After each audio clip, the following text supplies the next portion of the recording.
Halo semua, perkenalkan kami dari kelompok 8 kelas isu terkini pelayanan kesehatan Fakultas Kesehatan Masyarakat Universitas Indonesia. Kali ini kami akan menjelaskan mengenai isu terkait stunting di Indonesia. Apa itu stunting? Stunting merupakan gangguan tumbuh kembang yang dialami anak akibat gizi buruk, infeksi berulang, dan pola asuh yang tidak adekuat. Stunting digunakan sebagai indikator malnutrisi kronik yang menggambarkan riwayat kurang gizi anak dalam jangka waktu yang lama. Penyebab langsung masalah stunting adalah rendahnya asupan gizi dan status kesehatan ibu dan anak.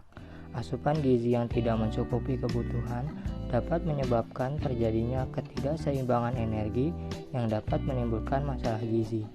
Adanya penyakit infeksi juga mempengaruhi asupan gizi yang diterima. Kedua faktor tersebut dipengaruhi oleh faktor lain seperti ketahanan pangan, lingkungan sosial, akses kesehatan, dan kesehatan lingkungan. Dalam jangka pendek, stunting dapat menghambat perkembangan kognitif sehingga dalam jangka panjang akan menyebabkan penurunan kapasitas intelektual. Selain itu, stunting juga berdampak terhadap ekonomi, seperti menyebabkan kerugian pada produk domestik bruto dan menambah beban belanja kesehatan.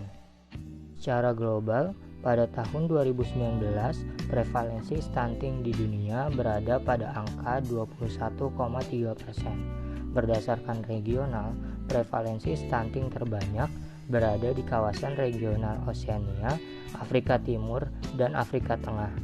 Di Indonesia sendiri, pada tahun 2019, angka prevalensi stunting berada pada angka 27,7%, dengan prevalensi tertinggi berada di Provinsi NTT, Sulawesi Barat, dan NTB. Beberapa negara yang berhasil menurunkan stunting diantaranya adalah Senegal, Thailand, dan Vietnam. Ketiga negara tersebut berhasil menurunkan angka stunting dengan melakukan intervensi secara multisektoral. Di Indonesia sendiri, berbagai intervensi stunting telah dilakukan, diantaranya intervensi gizi spesifik yang bertujuan untuk mengatasi penyebab langsung stunting dengan melakukan pemberian makanan tambahan. Kemudian, intervensi gizi sensitif yang bertujuan untuk mengatasi penyebab tidak langsung stunting, contohnya dengan melakukan peningkatan penyediaan air bersih dan sanitasi. Selain itu, intervensi lainnya yang bersifat multisektor juga telah dilakukan. Wakil Menteri Kesehatan Republik Indonesia Dante Harbuono mengatakan terdapat penurunan angka kunjungan fasilitas kesehatan selama pandemi.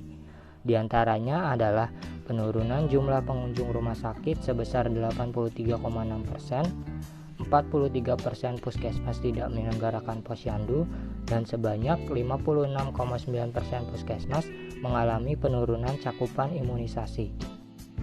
Presiden Joko Widodo telah menyampaikan janji politiknya perihal penanganan stunting di Indonesia, yang mana akan menurunkan prevalensi stunting menjadi 14% pada tahun 2024. Adapun program strategis yang dilaksanakan yaitu Germas, PIS-PK, Pola Konsumsi Masyarakat, dan KIA.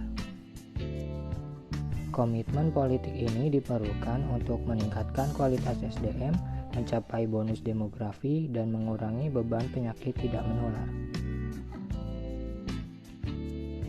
Kesimpulannya adalah permasalahan stunting merupakan masalah yang disebabkan oleh banyak faktor dan dapat menyebabkan dampak yang luas.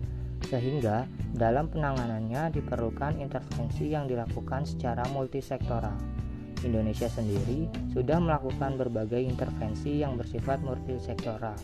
Namun diperlukan evaluasi lebih lanjut agar dapat dilaksanakan lebih baik ke depannya.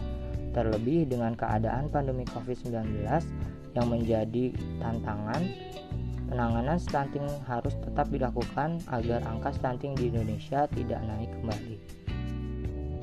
Adapun rekomendasi yang dapat diberikan adalah mengoptimalkan intervensi gizi spesifik menggencarkan kegiatan imunisasi, meningkatkan koordinasi dan kolaborasi, serta memperkuat kembali promosi kesehatan.